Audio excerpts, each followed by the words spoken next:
Alors aujourd'hui, je vais vous parler pas directement de minéraux, mais plutôt de roches. Bien sûr, elles sont composées de minéraux, hein. Mais en fait, voilà, il se trouve que sur la plage de Maguelone, on trouve beaucoup de roches qui viennent du massif du Chenaillé. Alors, le massif du Chenaillé, c'est à peu près à 2800 mètres dans les Alpes.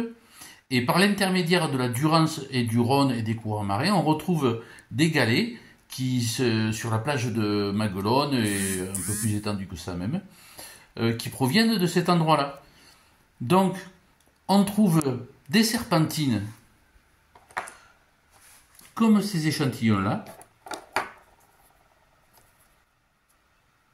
Alors, la serpentine colle bien à l'aimant. Ce sont des roches vert foncé.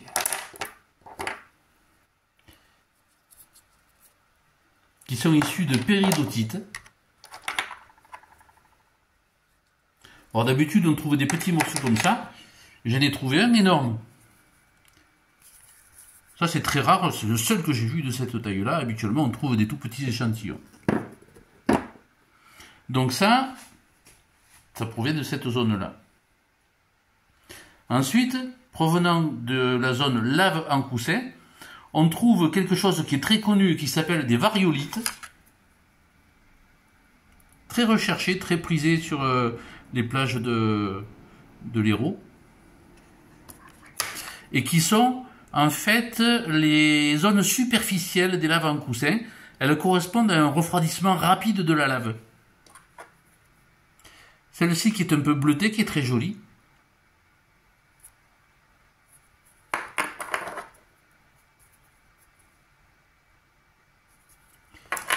Et puis bon voilà, j'ai beaucoup ramassé de variolites.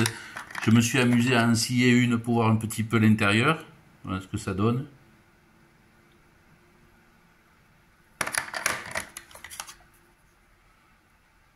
Voilà, la plupart sont très foncées. Alors on les voit bien quand on les mouille en fait. C'est pour ça que celle-ci en fait je les polis. Pour ne pas avoir à la mouiller, pour apprécier ce qui se trouve à l'intérieur.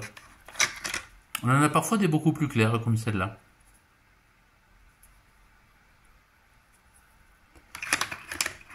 Et puis enfin, correspondant à cette partie, les gabbros, j'ai ramassé un certain nombre de galets, qui sont plutôt des micro-gabbros.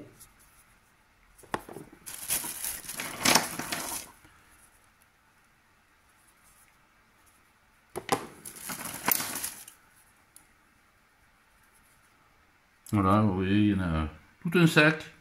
Et là, j'ai une boîte de variolites, mais j'en ai une autre pleine. Donc voilà, c'était pour la petite histoire. Tous ces galets qu'on trouve sur les plages de l'Hérault et qui ont parcouru pas mal de distance. Alors il faut savoir que l'origine de ces roches se trouve à l'intérieur de l'océan qui précédait la Méditerranée. Donc, puisque les laves en coussin se forment en profondeur, lorsque la lave s'écoule à l'intérieur de l'eau de mer et qu'elle refroidit subitement.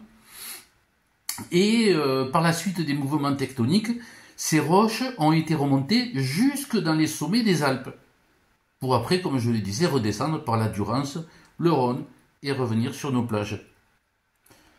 Voilà pour la petite histoire des variolites, des serpentines et des gabbros.